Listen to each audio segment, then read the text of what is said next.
everybody, welcome back to Tattered Stitch Embroideries. It's been a while since we've created a video. We have a fun one for you today. We have designed a blank center placemat, and here's the tutorial. First, I just wanted to let you know that I am starting with 2 layers of water-soluble embroidery stabilizer, and I wanted to just also show you that it's Pellon 541 wash and gone, and I've got 2 layers hooped, and now I'm going to start my pattern. Okay, my placement stitch has been completed, so I've laid down some batting, and now I'm going to run my first tack down stitch.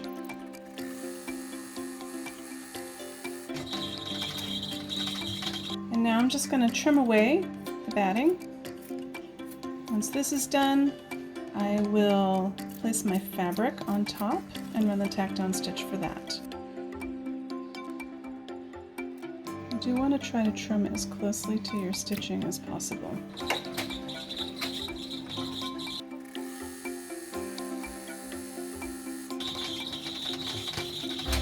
Okay, with my fabric tacked down, I'm just going to trim my fabric away again. And then the next step is to run just a little quilting pattern that's on this project. And once that's complete, then we'll put our back panel fabric on. I'm not worried about this blue tape because my satin stitching will go right over that.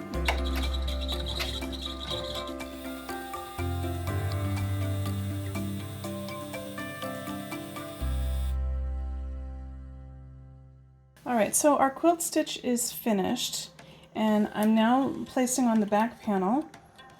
And I just want to make mention this pattern is completely reversible, especially if you use thread in your bobbin that matches the satin stitching, the top stitching. I'm not going to do that, but it is completely reversible. I'm using a plain muslin on the back of my fabric right now, or the back of my project, and I'm just going to go ahead and put it back in the hoop and run my tack down for this.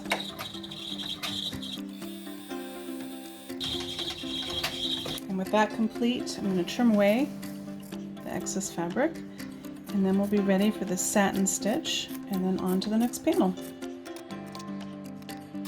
Okay, so now we're going to run our satin stitch.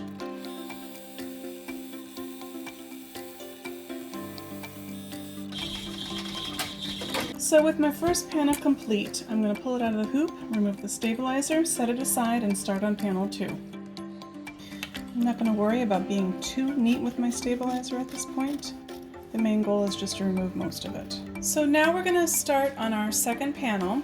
We're going to repeat the process of panel 2. We're going to use it for steps 2 through 7. Then when we get to panel 8, we're going to change patterns. And I'm just going to show you how we're going to embroider panel 2. We're going to attach panel 1 to 2, and then we're going to repeat the process all the way up to panel 8.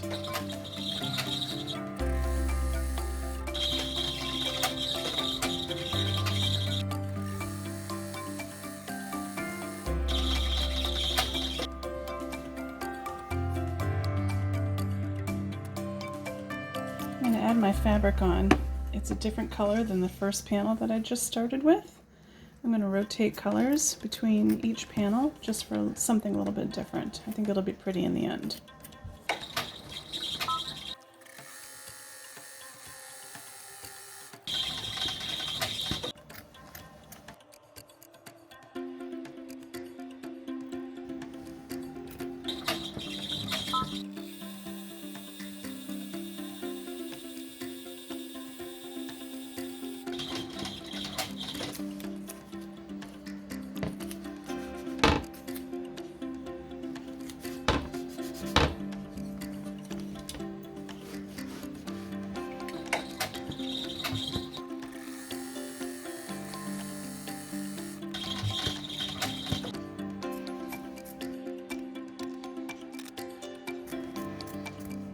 So now that panel 2 is done, we're going to attach panel 1, and to do that, we're going to line up as best as we can.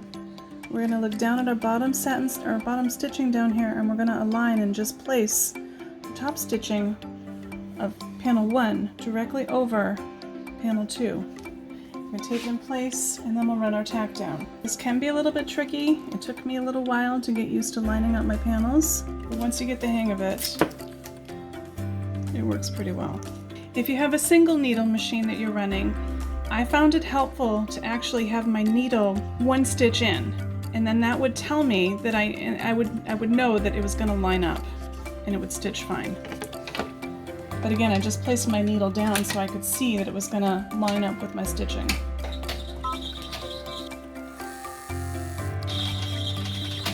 So you can see that I managed to align it pretty well as it went right over the other zigzag stitching from when I was working on this panel before. Now I'm going to run my satin stitching, and it's going to go around this edge, it's going to cover this up a little bit, and it's going to go around the scallops here.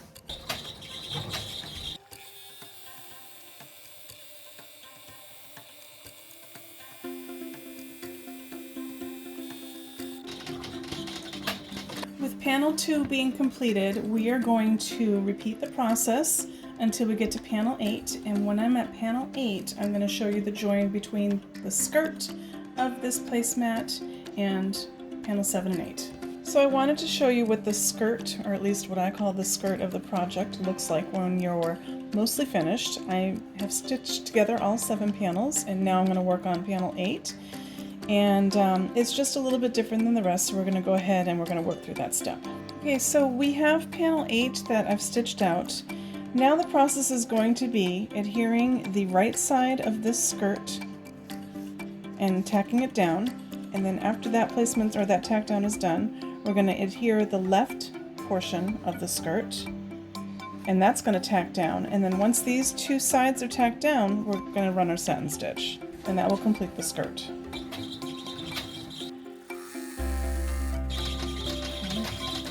So my right side has been tacked down. I've taped down my left side panel to my left panel over here, and we're going to run a second tack down, and then it will be satin stitching from there.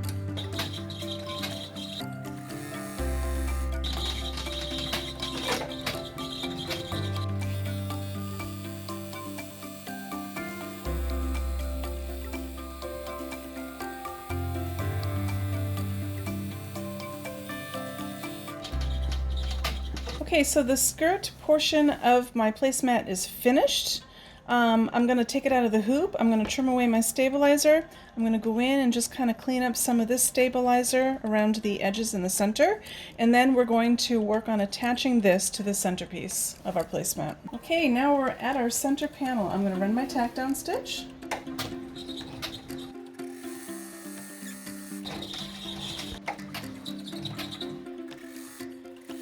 Okay, I just wanted to show you that now that the placement stitch is done, we are going to spray all of the stabilizer, still in the hoop, with the spray bond basting adhesive. This is going to help me place my skirt and keep it all tacked down without using tape or anything like that. And I think it's kind of an important step to go ahead and use the spray bond, spray your stabilizer, and then also you want to use your cross hairs here. And you want to use the center portion of this placement stitch to align everything with. So you can align everything horizontally, vertically, and then you can make sure that you're getting the circular portion of your skirt placed just so. This kind of helps take out any guesswork as to placing the skirt, and you don't need to cut your fabric away from the skirt. You can just use this as your guide and then line it up and tack it down. Okay, so before I stitch down, I just wanted to point out, you can see where I aligned my satin stitching to the markings on the stabilizer. I also use this inner guide to help me line up my circle, and now I'm going to tack down, and then we're going to place our batting and our fabric and run our center design here soon.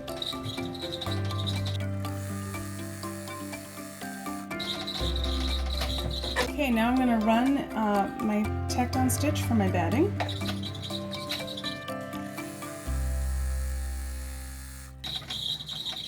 With that done, I'm just going to trim away the batting fabric, and then I'll lay a panel of fabric over this, tack it down, trim the fabric away, and then I'll be ready for the back panel of this coaster placemat. I've taped down my fabric for good measure, and now I'm going to run my tack down stitch.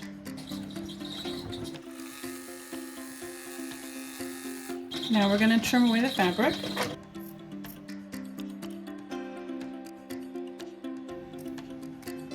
Now we're working on the back of the hoop. I have actually adhered my fabric down with the basting spray once again, and I'm going to flip everything over, put it in my hoop, and run my tack down for the back panel. Once that's done, we'll trim the fabric, and then we're ready for the final satin stitching.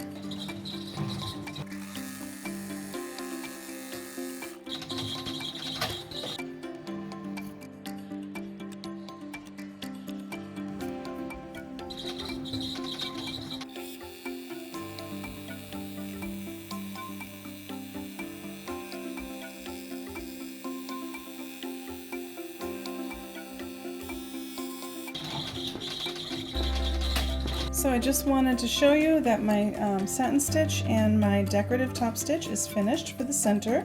The only thing left for me to do is to pull this all out of the hoop, trim away my stabilizer, and then remove all excess stabilizer with a Q-tip and water, as this is wash and gone, and then the project is complete. One thing I did want to make note of is after you trim away and remove all excess stabilizer, your placemat is going to curl up a little bit around the edges. But I have stitched out several of these now, and not to worry, because after time your fabric is going to stretch out just a bit and it's going to flatten out. It's not flattening out here, but I did this one in January and it lays pretty flat now. So just wanted to point that out, that even though it is bowing a little bit, it will straighten out with time. As always, thank you so much for joining us.